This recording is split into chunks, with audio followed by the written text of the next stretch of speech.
नमस्कार दोस्तों।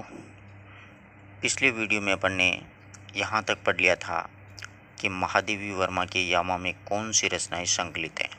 तो देखिए, यामा में निहार, रस में नीरजा और संध्या गीत हैं। ये दीप शिखा है वो इसमें नहीं है। तो 80 का सही जवाब क्या हो जाएगा? 2 नंबर ऑप्शन माना जाएगा। अगला जो प्रश्न है वो सुमेलित करना है। जैसे मतलब ऋतुराज हैं, उनकी रचना है एक मरण धर्मा और अन्य। आचार्य रामदेव हैं, उनकी है एक समय मामूली। हरीश बधानी जो हैं, उनकी है रोटी नाम सत। और नवनीत चतुर्वेदी की है रेगिस्तान से महासागर तक। मतलब ये हैं 3, 4, 2 और 1। इस प्रकार से ये है। अगला जो प्रश्न है अपना, उसमें भी मिलान करने वाली हैं। 82 का प्रश्न है। उसमें जैसे दुनिया रोज बनती है, तो ये आलोक धनवा की रचना है। उसी प्रकार से इसका सही जो जवाब है वो है 1 नंबर ऑप्शन। 2, 3, 4 और 1। तो देखिए, इस यात्रा में लीलाधर जगुड़ी की अपनी धार अपनी मतलब अरुण कमल की, दुनिया रोज बनती है मतलब आलोक धनवा की, और हवाएं चुप नहीं है मतलब वेणुगोपाल की। ये मिलान वाले प्रश्न है। अब इसमें हजार हजार बाहों वाली, इसकी अगर चर्चा की जाए, हजार हजार बाहों वाली ये नागार्जुन की है। चुका भी नहीं हूं मैं, शमशेर बहादुर सिंह की है। और फिर भूरी भूरी खाक धुले, ये गजानन मागो मुक्ति बोध की। रोत रात अभी भी मौजूद है लीलाधर जगुड़ी की। इस प्रकार से ये मिलान वाले प्रश्न हैं। तो इसका सही जवाब होगा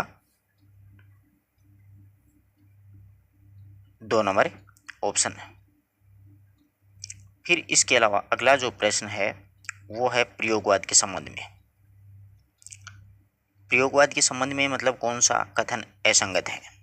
तो इसका मंतव्य है वो समस्त परंपराओं का खंडन करके नए तत्वों का अन्वेषण करना, या फिर ये व्यक्तिक अनुभूति और समव्यष्टि अनुभूति को एक सत्य के 2 रूपों को मानता है। ये बात सही है। तीसरा ऑप्शन है यह मानता है कि बौद्धिकता को काव्यानुभूति से पृथक करके नहीं देखा जा सकता। बिल्कुल सही है।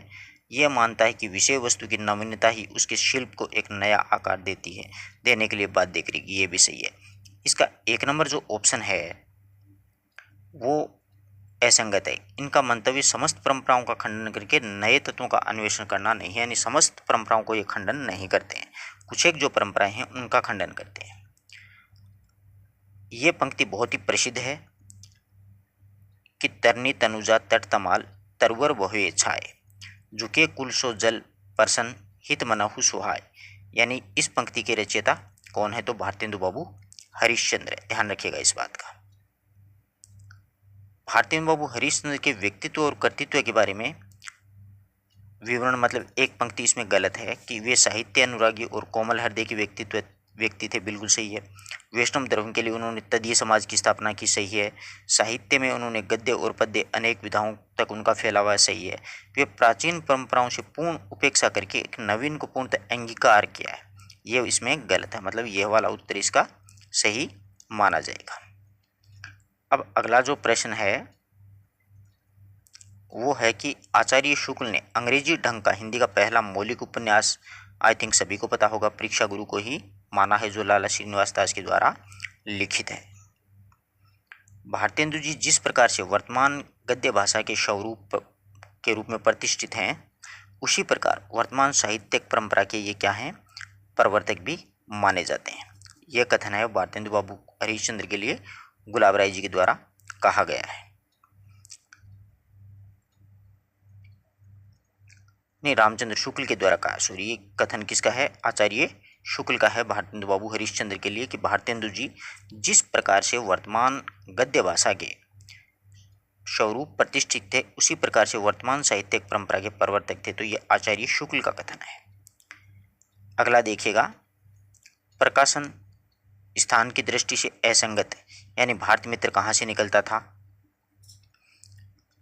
कलकत्ता से। हिंदी प्रदीप प्रयाग से। और उदत मार्टन कोलकाता से। कवि वचन सुधा ये पत्रिका है वो प्रयाग से नहीं निकलती थी, बल्कि इस पत्रिका का प्रकाशन है वो भारतेंदु बाबू हरिश्चंद्र हैं, वो बलिया से किया करते थे। ठीक है, तो 4 नंबर जो ऑप्शन है वो इसमें सही उत्तर होगा। निम्नलिखित में से भारतेंदु जी के द्वारा मौलिक नाट्य कृति नहीं है, यानी इसमें से मौलिक कौन सी नहीं है? अंधेरी नगरी, कपूर मंजरी, बहादुर दशा, वैदिक हिंसा ईशानुभूति।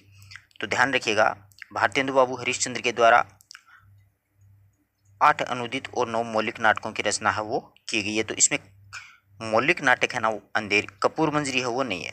अंधेरी नगरी मौलिक है, बहादुर दशा मौलिक है, वैदिक हिंसा ईशानुभूति मौलिक है। मौलिक का मतलब खुद खुद उन्होंने लिखा था, और अनुदित का मतलब दूसरी जो रचनाएं हैं उनसे उन्होंने अनुवाद किया है।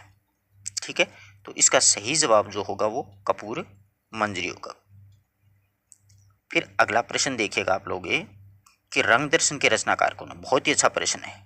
रंग दर्शन के रचनाकार कौन है? तो नेमिचंद्र जैन जी का ये नाटक है। प्रताप नारायण मिश्र और बालकृष्ण भट्ट ने हिंदी गद्य साहित्य में वही काम किया जो अंग्रेजी गद्य साहित्य में एडिसन और स्टील ने किया। ये कथन किसका? ये तो सुपरहिट कथन है। आई थिंक आप सभी को इस बात का अच्छी तरीके से पता भी होगा। आचार्य शुक्ल, उनके द्वारा एडिसन और स्टील के नाम से पुकारा गया था। प्रताप नारायण मिश्र वो हिंदी की एडिसन और बालकृष्ण भट्ट वो स्टील। निबंधों के कारण ये उपाधि उनको दी गई है।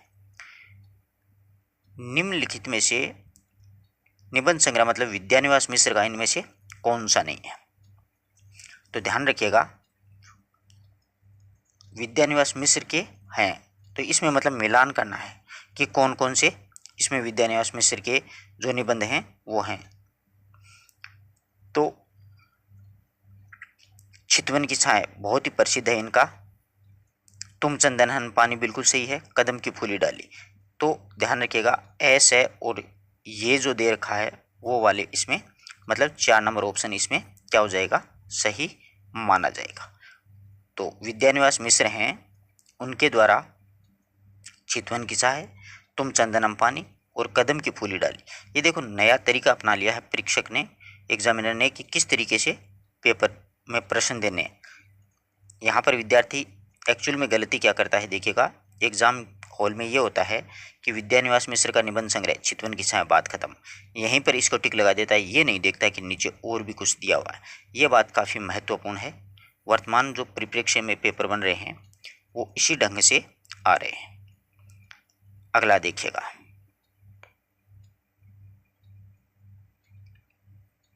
अगला प्रश्न है अपना कि नागरिक प्रचारिणी पत्रिका के संबंधित कौन सा विवरण सही नहीं है? कि पत्रिका है वो उसमें सही कौन सा नहीं है? 1896 में इसका प्रकाशन और त्रैमासिक के रूप में ये प्रकाशित हुई थी, यानी त्रैमासिक थी यह पत्रिका। प्रारंभ में इसके संपादक मंडल में श्याम सुंदर दास हैं, सुधाकर द्विवेदी हैं, कालिदास हैं, राधाकृष्ण दास सभी सम्मिलित थे। 1920 में यह मासिक रूप में प्रकाशित होने लगी थी। यह मुख्यतः शोध पत्रिका थी। यह 1920 में मासिक रूप से प्रकाशित होने लगी, ये वाला कथन इसमें गलत है। ठीक है, हिंदी साहित्य में पंडित महावीर प्रसाद द्विवेदी जी का सदा ऋणी रहेगा। व्याकरण की शुद्धता और भाषा की सफाई के प्रवर्तक द्विवेदी जी थे। उक्त कथन द्विवेदी जी के लिए किसके द्वारा कहा गया है? तो आचार्य शुक्ल के द्वारा यह कथन है वो महावीर प्रसाद द्विवेदी जी के लिए कहा गया है। अब पत्रिकाओं के संपादक और प्रकाशक संबंधी जो असंगत विकल्प है उसको छांटना अपन को। नटरंग मोहन राकेश, शारिका अभिनय मुग्दल, नई कविता जगदीश गुप्त, आलोचना नामवर सिंह। ये नटरंग पत्रिका है ना वो मोहन राकेश के द्वारा संपादित नहीं की जाती थी। अगला देखिएगा कि हिंदी पत्रकारिता के संबंध में कौन सा तथ्य सही नहीं है? सुमित्रानंद पंत ने रूपा पत्रिका का प्रकाशन किया। सरस्वती पत्रिका का प्रकाशन महावीर प्रसाद द्विवेदी ने 1900 ईस्वी में किया, तो यही इसमें गलत है, क्योंकि सरस्वती पत्रिका का प्रकाशन है ना वो महावीर प्रसाद द्विवेदी नहीं, चिंतामणि घोष के द्वारा किया गया है। हंस प्रेमचंद के द्वारा है, इंदु जयशंकर प्रसाद ने किया था। इंदु भी जयशंकर प्रसाद की नहीं, जयशंकर प्रसाद के एक ममेरे भाई थे कोई, वो इन दोनों ने मिलकर किया था, तो ये तो चल जाता है, लेकिन ये वाला है ना साफ साफ ही गलत है। तो सही उत्तर क्या होगा? 2 नंबर ऑप्शन होगा। अगला देखिएगा, अब कहानी आंदोलनों के रूप में वही नीचे मिलान करना है। समानांतर कहानियाँ, सचेतन कहानियाँ, कहानियाँ, सक्रिय कहानियाँ, इस प्रकार से ये है। तो समानांतर कहानियाँ कमलेश्वर, सक्रिय कहानियाँ राकेश वत्स, सचेतन कहानियाँ महीप सिंह, कहानी गंगा प्रसाद विमल। इस प्रकार से इनका एक या दो आएगा तो उसका आप आराम से निकाल लोगे, कोई दिक्कत नहीं होगी। संस्मरण के रचनाकारों की दृष्टि से मतलब असंगत विकल्प चुनना आपको, ठीक है। बसंत के पतझड़ तक रविंद्रनाथ त्यागी, सृजन के सहचारी रविंद्र कालिया, कुछ यादें कुछ बातें अमृत रॉय, चिड़िया रैन बसेरा विद्यानिवास मिश्र। तो इसमें जो है ये कुछ यादें कुछ बातें हैं वो अमृत रॉय के द्वारा लिखित नहीं है, वो इसमें क्या है, असंगत माना जाएगा। अगला जो प्रश्न है वो देखिएगा, इसमें भी वही मिलान वाले हैं, कर्तिक और कर्तिकारों के रूप में मतलब मिलान करना है अपन को। नई कविता के प्रतिमान लक्ष्मीकांत, कविता के नए प्रतिमान ये नामवर सिंह, नए साहित्य का प्रश्न यह है नंदुलारे वाजपेयी, और नया साहित्य नए प्रश्न गजानन बाबू मुक्तिबोध। तो इसमें जो ऑप्शन सही होगा वो 4 नंबर ऑप्शन सही होगा। कौन सा निबंध संग्रह हजारी प्रसाद द्विवेदी का नहीं है, ये तो आप आराम से कर सकते हो। कल्पलता, आलोक पर्व, कुटज, जबकि विषाद योग जो है वो इनका नहीं है। ये अच्छा प्रश्न है। Post box number 203 Nala Sopara की रचनाकार, अच्छा प्रश्न है, चित्रा मुदगल है, ठीक है। ये उस समय लेटेस्ट भी था। उपन्यास की कृतियों के बारे में अपन को सही सही लिखना है कि कुरुकुरु स्वाहा, ये कुरुकुरु स्वाहा वो मनोहर श्याम जोशी जी का है, और काला जल, झीनी झीनी मछली मर गई, काला जल, झीनी झीनी बिनी रे चदरिया, ये राजकमल का है। तो इनमें से जैसे देखो एक है कुरुकुरु स्वाहा, तो इसमें मनोहर श्याम जोशी यानी 3 नंबर ऑप्शन सही होगा। तो अपन को यहाँ पर देखना है कि 3 नंबर इसमें है, फिर बे में 1 नंबर, फिर 4, फिर 2। तो देखिएगा कुरुकुरु स्वाहा ये आ गया मनोहर श्याम जोशी, मरी हुई मछली राजकमल का है, फिर काला जल अब्दुल बिस्मिल्लाह का, और झीनी झीनी बिनी रे चदरिया मतलब सानी का है। तो इस प्रकार से आप लोग कर सकते हो। कुछ कही कुछ अनकही, यह मतलब असंगति इसमें छांटना है कि मतलब सुसंगत, इनको मिलान के रूप में वही प्रश्न है। तो देखिएगा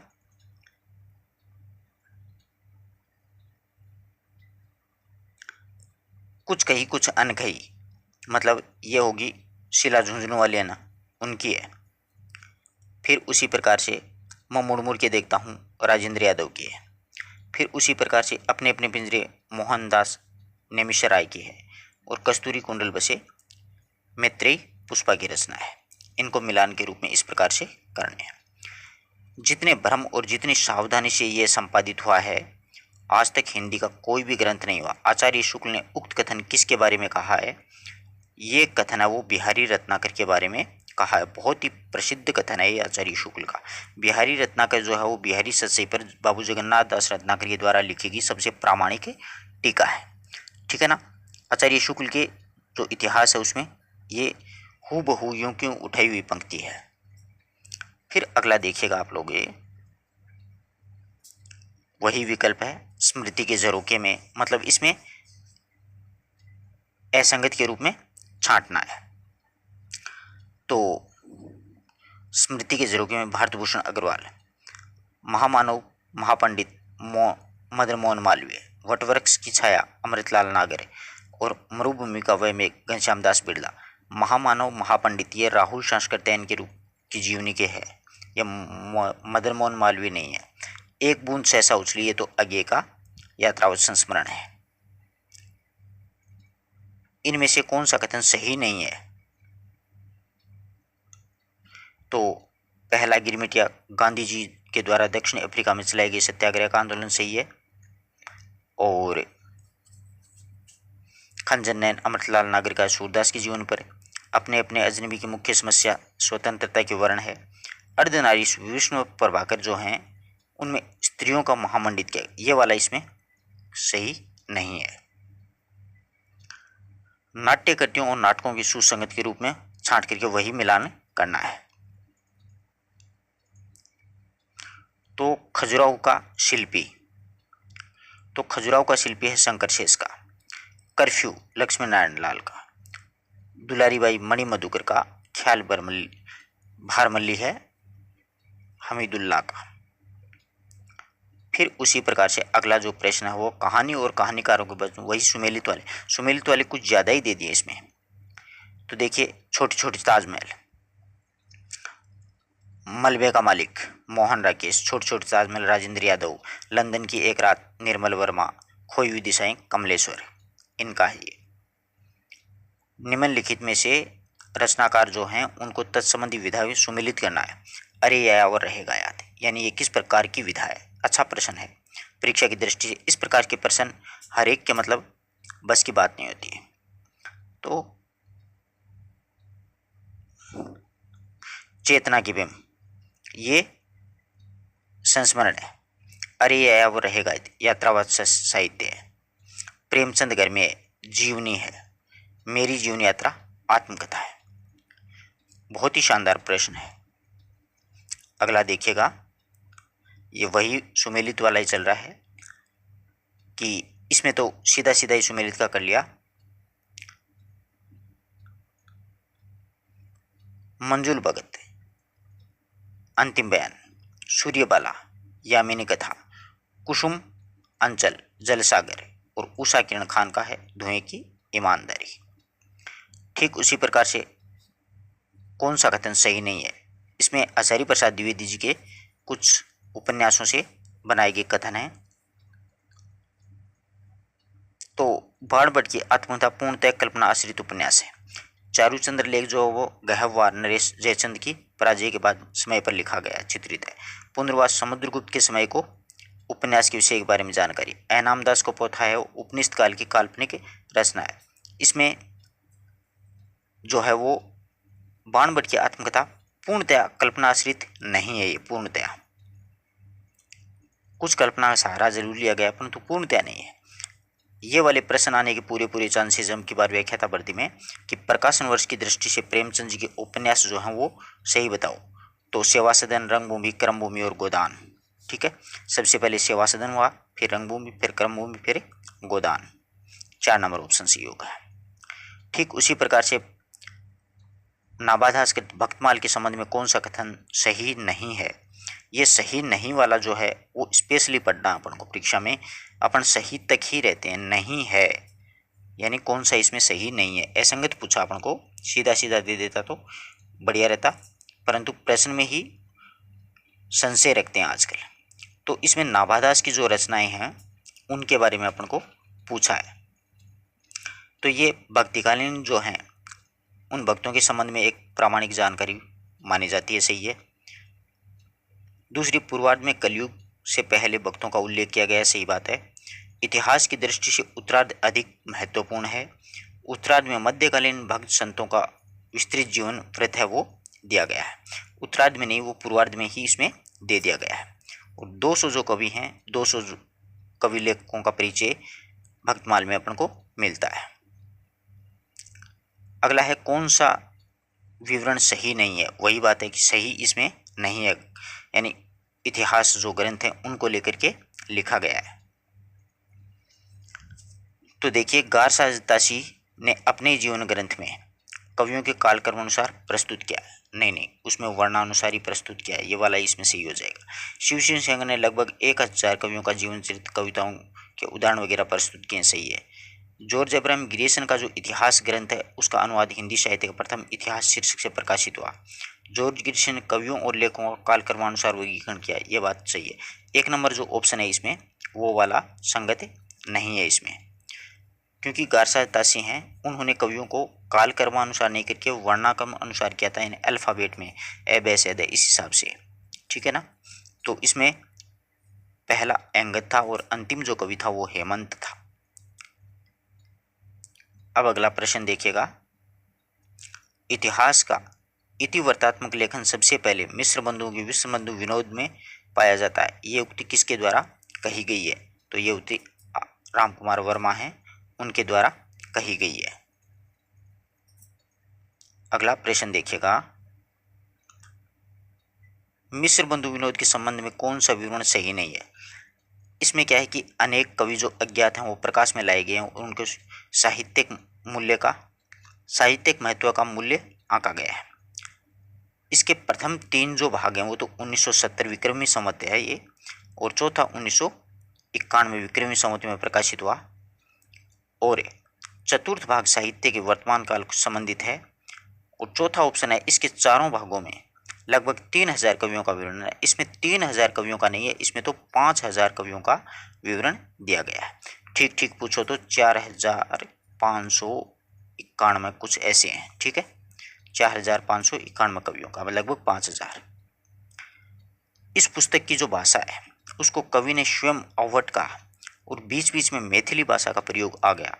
भाषा के अध्ययन की दृष्टि से इस पुस्तक का महत्व है। ये आचार्य हजारी प्रसाद द्विवेदी जी ने ये बात है वो किसके लिए कही है? ये बात है वो कीर्ति लता के लिए कही है, जो विद्यापति की रचना है, कि इस रचना में जो कवि है उसने स्वयं अव्यट भाषा के रूप में बात कही है कि अव्वट में इसको लिखा है।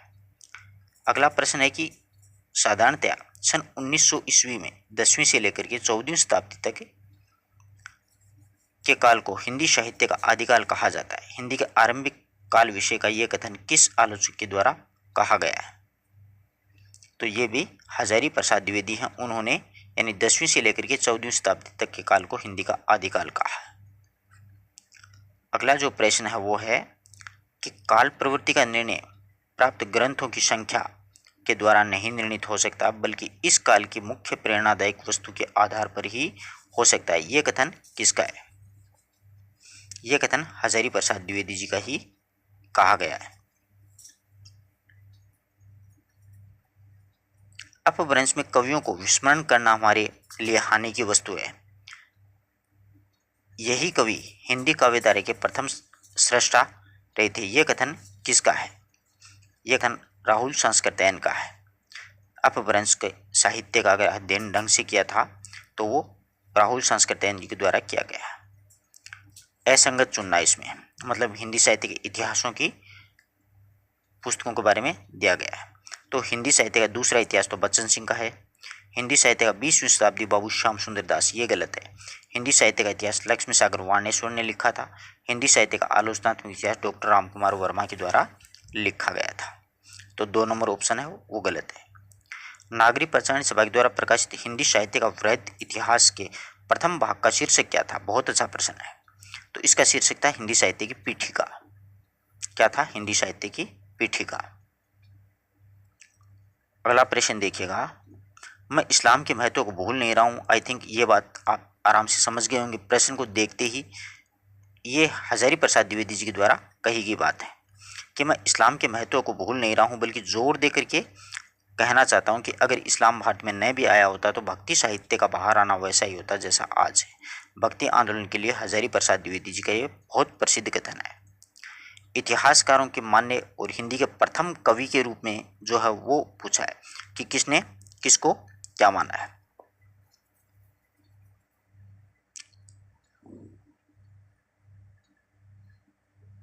शिव सिंह सेंगर ने किसको माना है? पुष्यापुंड को। राम कुमार वर्मा ने स्वयंभू को। राहुल सांकृत्यायन ने श्रहपाद को। गणपति चंद्रगुप्त ने शालिभद्र सूरी को। इसमें मतलब सुमेलित नहीं है। तो देखिए, श्रावकाचार देवसेन की है, नेमिनाथ रास सुमित गुणी की है, भारतीय सुरबाउली रास शालिभद्र सूरी की है, रेवंत गिरी रास ये है विजय सेन सूरी की, जिंद्रम सूरी की नहीं है। ठीक है, अगला देखिएगा, श्रहपाद के संबंधित कौन सा तथ्य सही नहीं है यहाँ पर। वे सिद्ध थे और सिद्ध साहित्य के आरंभकर्ता थे। दोहा कोश इनकी प्रसिद्ध रचना है। उनकी भाषा सर्वत्र सीधी सरल मानी जाती है। उन्होंने अंतः साधना पर जोर देते हुए पंडितों को फटकार लगाई है। ये वाला इसमें ऑप्शन है वो सही नहीं है। शंकराचार्य के बाद में इतना प्रभावशाली, ये प्रश्न पूरे चांस हैं व्याख्याता भर्ती में आने के लिए, कि शंकराचार्य के बाद में इतना प्रभावशाली और इतना महिमा मंडित महापुरुष भारतवर्ष में दूसरा नहीं हुआ है। हजारी प्रसाद द्विवेदी जी ने यह कथन गोरखनाथ जी के लिए कही है ये बात। ठीक है, अच्छा कथन है। डॉक्टर दशरथ शर्मा आदि कुछ विद्वान है पृथ्वीराज रासो के किस संस्करण को मूल रासो मानते हैं। तो मैंने कल ही पृथ्वीराज रासो का वीडियो बनाया था, आप लोग एक बार जरूर देखिएगा। इसमें सबसे छोटा जो संस्करण है ना, चौथा संस्करण, उसको ही वो दशरथ शर्मा है, उन्होंने इसको मतलब मूल रासो के रूप में स्वीकार किया है। तो इसमें ऑप्शन क्या जाएगा, 4 नंबर ऑप्शन सही होगा। देखना वो वीडियो, आप लोग बाहर नहीं गया एक ये प्रश्न। इसमें भी बिल्कुल बिसलदेव रासो के संपादककर्ता इनमें से कौन थे, यानी बिसलदेव रासो है उसके संपादककर्ता इनमें से थे तो मता प्रसाद गुप्त और अग्रचंद नाटा। 128 संदेह मात्र उनका संपादन किया। तो ये कि गे रासो है, ध्यान रखना, मतलब गाने के लिए ये, और बाकी वैसे नहीं है ऐतिहासिक दृष्टि से। अगला देखिएगा, आदिकाल के हिंदी कवि जो हमीर खुसरो उसके विषय में असंगत है। वे हिंदी में पहेलियाँ, मुकरियाँ और दो सूखने हिंदी साहित्य के लिए प्रसिद्ध हैं। उनकी रचनाओं में खड़ी बोली काव्य भाषा बनाने का प्रयास कर रही है। उन्होंने जीवन के साथ में घुल मिल करके काव्य रचना की, बात सही है। उनका लक्ष्य जनता को धर्मोपदेश देना मात्र था, ये नहीं था उनका लक्ष्य।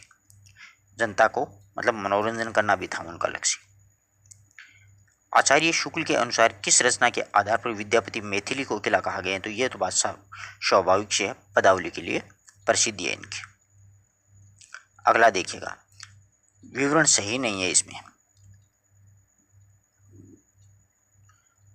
सिद्धों की वाममार्गी भोग साधना की प्रतिक्रिया में नाथपंथियों की हठ योग साधना प्रारंभ हुई थी, सही है। जैन साहित्य आचार, रास, फागु और चरित आदि शैलियों में रचा गया, बिल्कुल सही है। हिंदी प्रदेश के पूर्वी जो भाग है उसमें जैन साधुओं ने हिंदी कविताओं के माध्यम से जैन मत का प्रचार किया, ये बात भी सही है।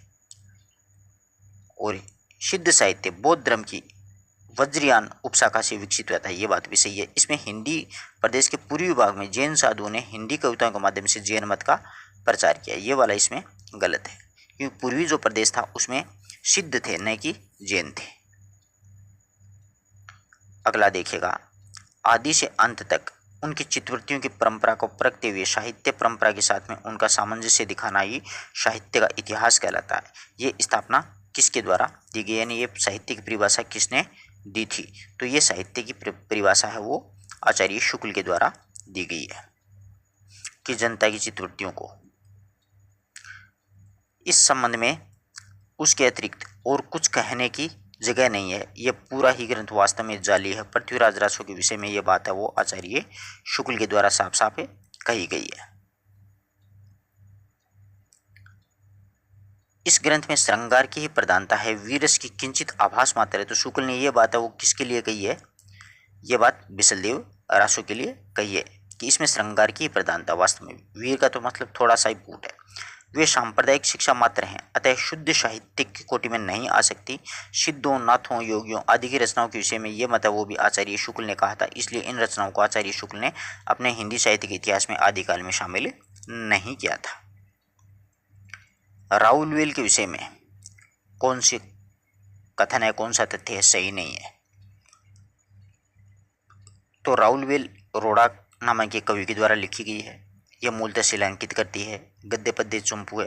राहुल नामक नायिका के शौर्य का वर्णन नहीं है, सौंदर्य का वर्णन है। इसमें बहुत ही मतलब एकदम नज़दीकी से ही इस ऑप्शन को उठाया है अगले ने।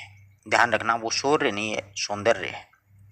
ठीक है, अगला देखिएगा, फिर मिलान का गया। भगवान को सगुण मान करके उनकी भक्ति पर बल देने वाले भागवत धर्म के भेदों और उसके संस्थापकों के बारे में मतलब बताना है कि कौन सा किसका संस्थापक था। इस प्रकार से श्री संप्रदाय रामानुजाचार्य, ब्रह्म संप्रदाय माधवाचार्य, रुद्र संप्रदाय विष्णु स्वामी, सनकादि संप्रदाय रामानंद जी। निम्बार्काचार्य। ठीक है, तो इस प्रकार से 2 नंबर ऑप्शन इसमें सही हो जाएगा। कौन सा विवरण सही नहीं है? 84 वैष्णव की वार्ता है, उसमें वल्लभाचार्य जी के शिष्यों की कथाएं संकलित हैं। 252 वैष्णव की वार्ता में विट्ठलनाथ के शिष्यों की, उक्त दोनों वार्ताओं में गोस्वामी विट्ठलनाथ जी के द्वारा लिखी गई हैं। उन वार्ताओं में प्राचीन ब्रजभाषा गद्य का रूप देखने को मिलता है। इसमें विट्ठलनाथ जी के द्वारा नहीं लिखी गई थी, ये गोकुलनाथ जी के द्वारा लिखी गई थी, इस बात का ध्यान रखना। यानी चारों तरफ का अगर अपन को नॉलेज है तो ही इन प्रश्नों को अपन कर सकते हैं, अन्यथा नहीं किए जा सकते। अगला देखिए, आलवार भक्तों के बारे में बात कही है कि वे सुदूर दक्षिण में वैष्णव भक्त थे, संख्या 12 थी, उच्च वर्ण जाति के थे। नहीं, सभी जातियों के थे। इसमें एक आंडाल नामक आलवार संत भी थी, ये वाला ऑप्शन इसमें सही हो जाएगा, सभी उच्च वर्ण के नहीं थे उसमें। अगला देखिएगा, हम अपने को ऐसे ही धार्मिक आंदोलन के सामने पाते हैं जो उन सब आंदोलनों से कहीं अधिक विशाल और भारतवर्ष ने कभी देखा है। भक्ति आंदोलन के विषय में ये उक्ति वो किसके द्वारा कही गई है? तो ये उक्ति ध्यान रखना ग्रियर्सन के द्वारा कही गई है भक्ति आंदोलन के लिए, कि भारत में इतना बड़ा व्यापक आंदोलन था। अगला देखिएगा, जिस साहित्य में केवल धार्मिक उपदेशों और उससे वह साहित्य निश्चित रूप से भिन्न है, उसमें धर्म भावना प्रेरक शक्ति के रूप में काम कर रही हो और धार्मिक साहित्य होने मात्र से कोई रचना साहित्य कोटि से अलग नहीं की जा सकती, यह कथन किसके द्वारा कहा गया है? तो यह कथन हजारी प्रसाद द्विवेदी जी के द्वारा, जो नाथ हैं, सिद्ध हैं और रास जो रचनाएं हैं उनको लेकर के कही थी। किस आचार्य ने दार्शनिक सिद्धांत को भेदाभेद कहा जाता है? ये तो बिल्कुल आराम से करने वाला प्रश्न है, निम्बार्काचार्य। वल्लभाचार्य जी के विषय में कौन सा कथन सही नहीं है? वल्लभाचार्य जी के बारे में कौन सा कथन सही नहीं है? कि उनका दार्शनिक सिद्धांत शुद्धता द्वैतवाद, पुष्टि मार्ग भी कहा जाता है, अणुभाष्य सुबोधनी टीका ग्रंथ भी लिखे थे। मूलतः इनका संबंध रामानुजाचार्य के श्री संप्रदाय में स्थिर किया जाता है, ये वाला गलत है, क्योंकि वो तो वैष्णव संप्रदाय में अपने आप में पुष्टि मार्ग के थे। अगला देखिएगा, सच पूछा जाए तो मध्य युग की समग्र स्वाधीन चिंता के गुरु रामानंद थे। तो ये कथन किसका है? तो ये जो कथन है वो हजारी प्रसाद द्विवेदी जी का है, कि अगर सच पूछा जाए तो मध्य युग की समग्र स्वाधीन चिंता के गुरु रामानंद जी थे। सिद्ध सिद्धांत युग की कविताओं की सृष्टि आकाश में नहीं हुई है, वे हमारे देश की ठोस धरती की उपज है। यह कथन किसके द्वारा कहा गया है? तो यह कथन राहुल संस्कृतैन के द्वारा कहा गया, कि सिद्ध सामंत, सिद्धों का कहीं पे भी नाम आ जाए, ध्यान रखना इस बात का, राहुल संस्कृतैन का करना है। विक्रम की 7वीं से 11वीं शताब्दी तक की जो अपभ्रंश की प्रधानता रही थी, फिर भी वह पुरानी हिंदी में परिणित हो गई।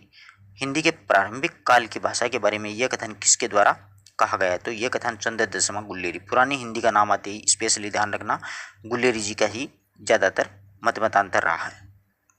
नंदनदास के व्यक्तित्व और कर्तृत्व के संबंध में कौन सा कथन सही नहीं है? बहुत अच्छा प्रश्न है, ध्यान से सुनिए सभी ऑप्शन।